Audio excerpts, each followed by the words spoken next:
नमस्कार दोस्तों, मैं श्री दीपचंद चौधरी महाविद्यालय से एसपी सिंह आज आप लोगों को ये द्वितीय वर्ष के हिंदी साहित्य की कक्षा में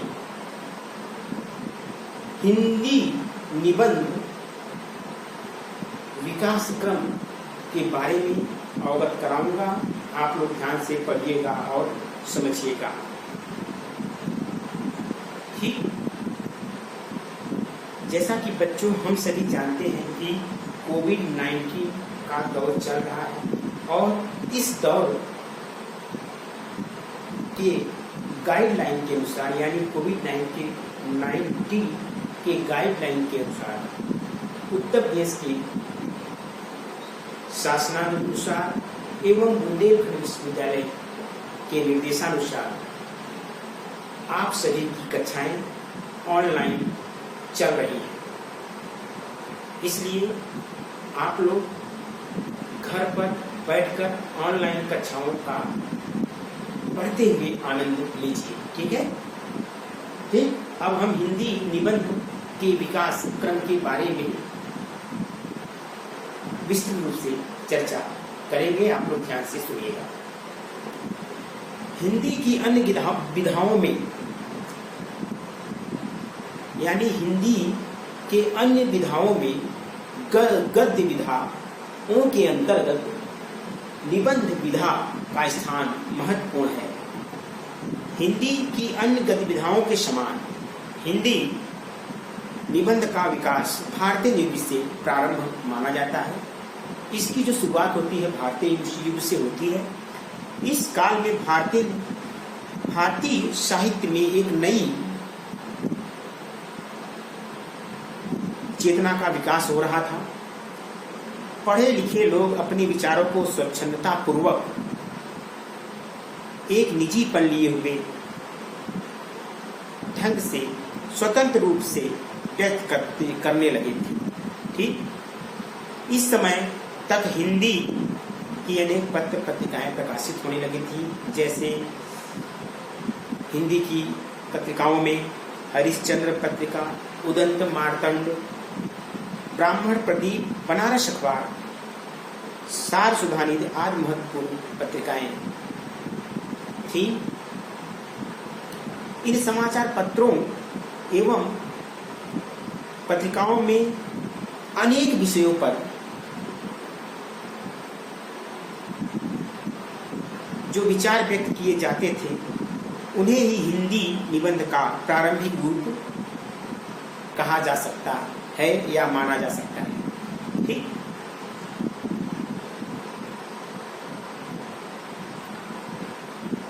निबंध इन पत्रिकाओं से सीधे जुड़े हुए थे। लेखकों के समक्ष अनेक विषय थे। सांप्रदायिक, समसामयिक, राजनीतिक, सामाजिक, धार्मिक विषयों पर प्रायः निबंधों के माध्यम से प्रकाश डालते रहते थे। स्पष्ट रूप से यह स्वीकार किया जा सकता है कि हिंदी के प्रारंभिक निबंध पत्र पत्रिकाओं यानी पत्रकारिता से सीधे जुड़े हुए थे। भारतीय युग के निबंधकारों में साधारण से साधारण और गंभीर से गंभीर विषयों पर निबंधों की रचना की जाती थी। ठीक, सामाजिक एवं राजनीतिक गतिविधियों पर स्वच्छंद रूप से विचार व्यक्त किए जाते थे। इन्होंने यानी हिंदी निबंध को विकास पथ पर अग्रसर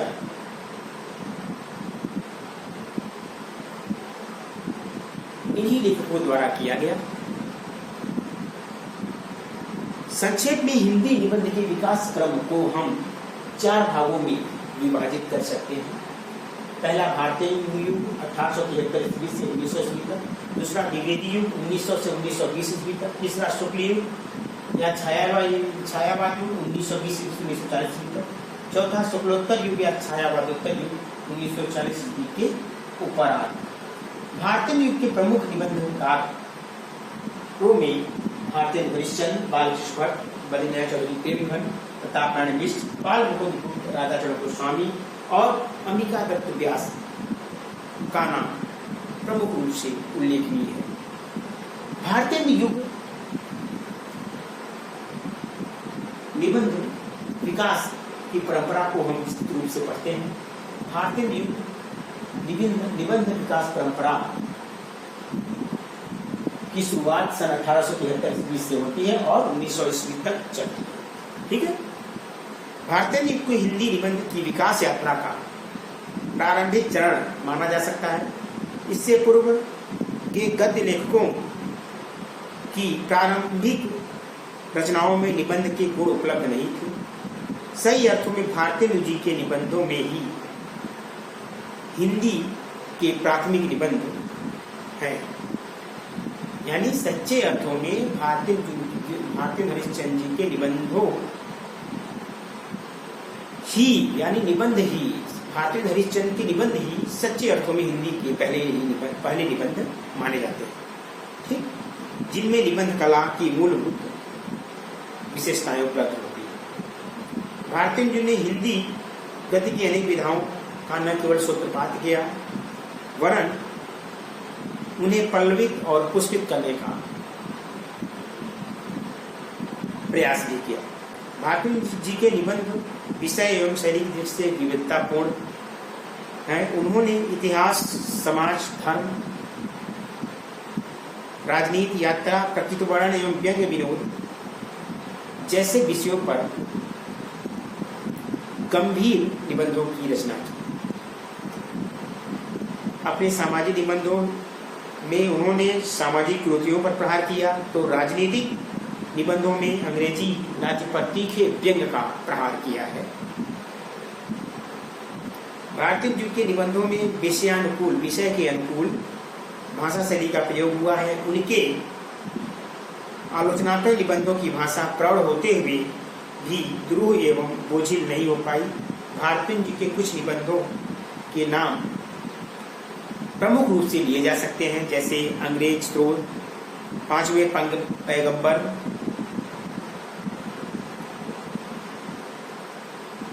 स्वर्ग की विचार सभा का अधिवेशन, लेवी प्राण लेवी। ठीक, उनके निबंधों की भाषा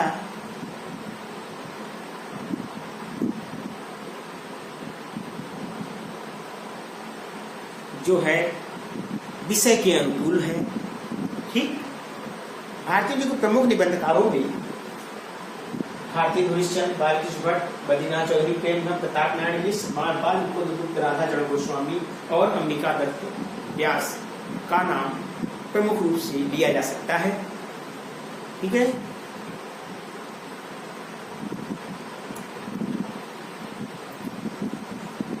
इन निबंधकारों ने भी हिंदी निबंध के विकास में पर्याप्त योगदान दिया है। अब हम बात करते हैं बालकृष्ण भट्ट की। ठीक, बालकृष्ण भट्ट ने हिंदी प्रदीप पत्रिका का संपादन कार्य किया और वर्णात्मक, भावात्मक, विचारोत्तेजक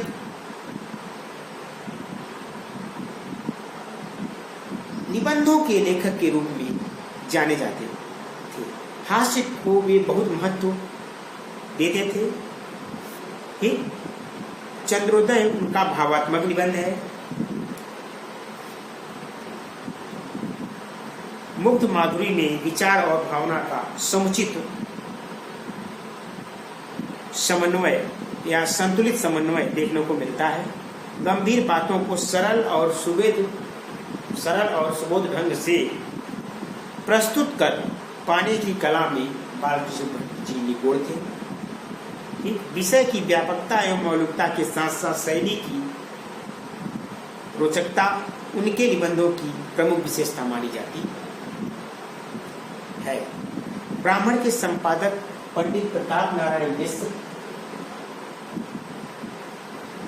इस युग के प्रतिनिधि निबंधकार के रूप में थे। वे मनोरंजक एवं व्यंग्य प्रधान निबंधों को लिखने में अति माहिर थे, अति कुशल थे। उनके प्रमुख निबंधों में भावों, पेट, दांत, नाक आदि का उन्होंने विनोदपूर्ण शैली में निबंध लिखे। ठीक, तथा मैं मिस्र की भाषा मुहावरेदार है, जिसमें कहीं कहीं व्यंग की उछल कूद एवं चंचलता भी देखने को उनके निबंधों में मिलती है। इसके बाद हम बात करते हैं बद्री नारायण चौधरी प्रेमखंड। बद्री नारायण चौधरी प्रेमखंड ने आनंद कादम्बिनी नामक मासिक पत्रिका का संपादन कार्य करते हुए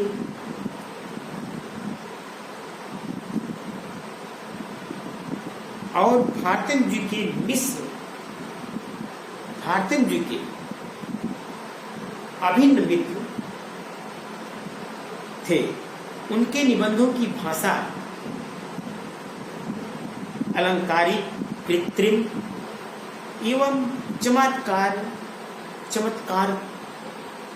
से परिपूर्ण सर्वत्र दिखाई पड़ती है। उनके निबंधों में बाल मुकुंद गुप्त ने श्री शंभू का चिट्ठा नाम से लॉर्ड कर्जन को संबोधित करते हुए जो निबंध लिखे हैं, उनमें भारतवासियों की राजनीतिक व्यवस्था का कच्चा चिट्ठा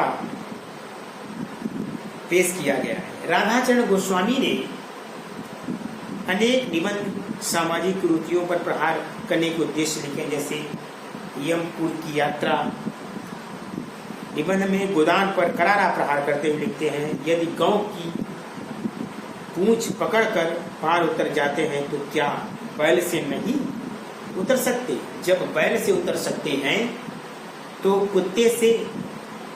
कुत्ते ने क्या चोरी की है? यह उनका व्यंग्य था राधाचरण गोस्वामी का।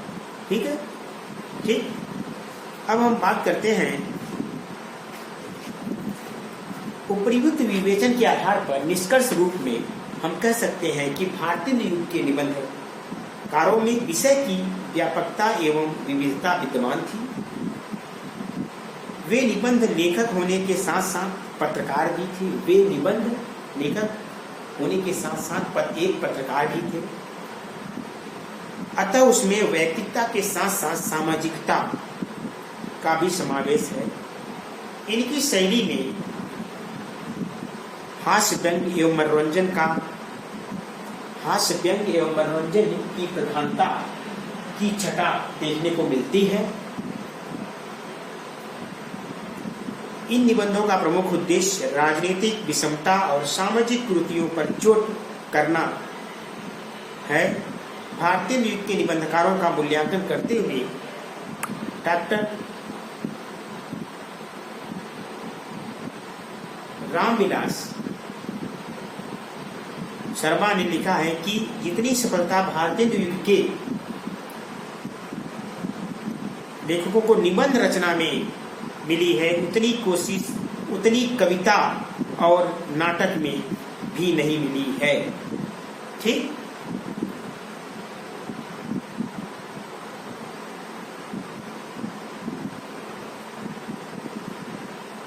भारतीय युग के सर्वश्रेष्ठ निबंधकार स्वयं भारतीय हरिश्चंद्र ही माने जाते हैं। ठीक, आज के लिए इतना ही बच्चों। उम्मीद करता हूँ कि आज मैंने जो हिंदी निबंध के विकास क्रम के अंतर्गत हिंदी निबंध का पहला विकास भारतीय युग के बारे में आपको अवगत कराया। ठीक है, इसके आगे हम कल आपको द्विवेदी युगी निबंध के विकास क्रम के बारे में अवगत कराएंगे। ठीक है, आज के लिए इतना ही बच्चों। बहुत बहुत धन्यवाद।